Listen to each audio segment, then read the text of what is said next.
अच्छा करेगा। फीस रखे थे। स्टॉक मार्केट मैनिपुलेशन आखिर किस तरह किया जाता है? एक्सप्लोर ट्रेडिंग क्या प्रभाव पड़ता है लोगों पर और सोसाइटी पर? कुछ ऐसे चीज़ें शायद मैंने लोगों को बात करते सुना होगा, लेकिन ये चीज़ें बहुत कॉमन है।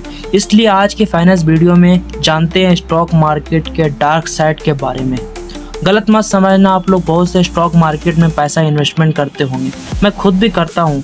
सो स्टॉक मार्केट का कॉन्सेप्ट है वो मैं गलत नहीं बता रहा हूँ, बट जो इस वीडियो में मैं आपको दिखाऊंगा वो अलग नज़रिए में सोचने में मजबूर कर देगा आपको, और बेहतर डिसीजन ले पाएंगे अगले बार आप जब स्टॉक में इन्वेस्टमेंट करें। आखिर स्टॉक मार्केट की ज़रूरत क्या है? क्यों एग्जिस्ट करता है स्टॉक मार्केट? क्या होगा स्टॉक मार्केट नहीं होगा तो? इसके पीछे सिंपल सा रीज़न है। एक बड़े कंपनी को एक बड़ा प्रोजेक्ट करने के लिए पैसों की ज़रूरत पड़ता है, इतना कि एक सिंगल इंडिविजुअल के पास नहीं होता है। स्टॉक मार्केट के द्वारा इन्वेस्ट कर सकते हैं स्टॉक में अपना पैसा, जिससे कंपनी को पैसे मिल सके बड़ा प्रोजेक्ट करने के लिए एंड नई इनोवेशन करने के लिए, और लोगों को कुछ हिस्सा मिल जाता है उस कंपनी का ओनरशिप का। इसका मतलब है जब कंपनी आने वाले टाइम में एक अच्छा प्रॉफिट कमाएगी तो उसका भी आपको कुछ हिस्सा मिल सकता है। अगर लॉस में जाएगी तो ये रिस्क आपको उठाना है। अब मैं आपको कुछ ऐसा दिखाने वाला हूँ जो आपको अलग नज़रिए से सोचने में मजबूर कर देगा। तो चलिए बिना किसी देरी के शुरू करते हैं। पहला ट्रैप होता है पंप एंड डंप। मार्केट में एक न्यूज़ वायरल किया जाता है पेड मीडिया के थ्रू। चलिए एग्जांपल लेते हैं। मीडिया में एक न्यूज़ वायरल होता है जो फेक है।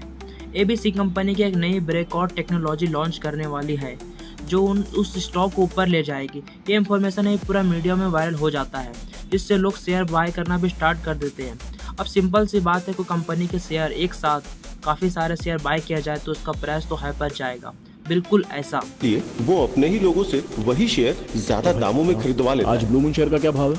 20 रुपए। 50 रुपए के भाव से 20,000 शेयर खरीद लो। ब्लू मून के 150 के भाव से 10,000 शेयर खरीद लो। ब्लू मून के 200 रुपए के भाव से 15,000 शेयर खरीद लो। समझे ना? वो शेयर्स तब तक खरीदता रहता है जब तक मार्केट में उस कंपनी के शेयर्स की कीमत बढ़ नहीं जाती। लेकिन फिर कुछ टाइम बाद बहुत बड़ा नुकसान देखने को मिलता है। उसका सारा शेयर सेल कर दिया जाता है।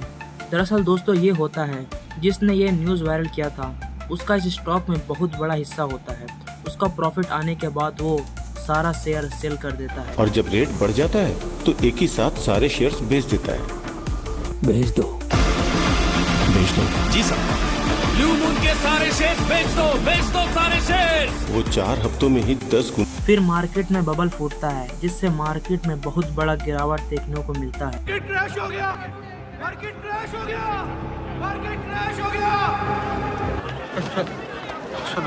अपने 10 लाख घुस गए भाई। ऐसा करना इलीगल है पर लोग करते हैं ऐसा अपने फायदे के लिए।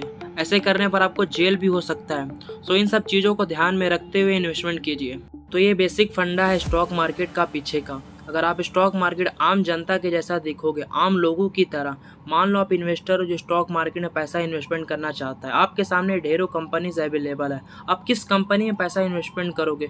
क्या सोच कर आप इन्वेस्टमेंट करोगे? यही सोच करना जो सबसे ज़्यादा कंपनी प्रॉफिट देगी, सबसे ज़्यादा रिटर्न्स एंड प्रॉफिट किस कंपनी में मिल पाएगा, किस कंपनी में बेट लगाओगे सट्टा बाजार में। सट्टा बाजार हर किसी के लिए नहीं है। ये सट्टा बाजार उनके लिए जो कहते हैं बिना नॉलेज के एक्स कंपनी में इन्वेस्टमेंट कर दो, बिना सोचे बिना समझे इन्वेस्टमेंट कर देते हैं। ज़रा सोच कर देखो दोस्तों, आप कोई कंपनी में इन्वेस्टमेंट करो और उसका शेयर का प्राइस एकदम से नीचे आ जाए। इन सब चीज़ों के बाद भी मैं आपको ये नहीं कहूँगा कि आप स्टॉक मार्केट में पैसा इन्वेस्टमेंट करना पूरी तरीक़े से बंद कर दें, ऐसा नहीं है। मैं खुद भी इन्वेस्टमेंट करता हूँ, बस ये सब चीज़ों को ध्यान में रखना चाहिए। ये सब चीज़ों भी होता है और कैसे अवॉइड किया जा सकता है।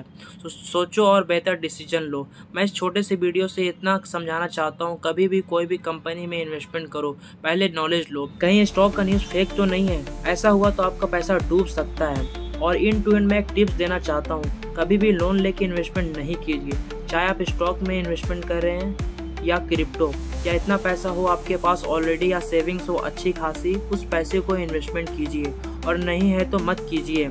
और यही है लास्ट स्टॉक मार्केट और क्रिप्टो जैसे एक लास्ट बड़ा नेगेटिव एक्सपेक्ट, और अक्सर लोग लोन लेके इन्वेस्टमेंट करते हैं और लॉस करते हैं, लोन वापस चुका नहीं पाते और स्टॉक मार्केट क्रैश कर जाता है और कई बार लोग सुसाइड कर लेते हैं। इसके अलावा जो भी मैंने पॉइंट बताया उन्हें ध्यान में रखिए इन्वेस्टमेंट करते हुए।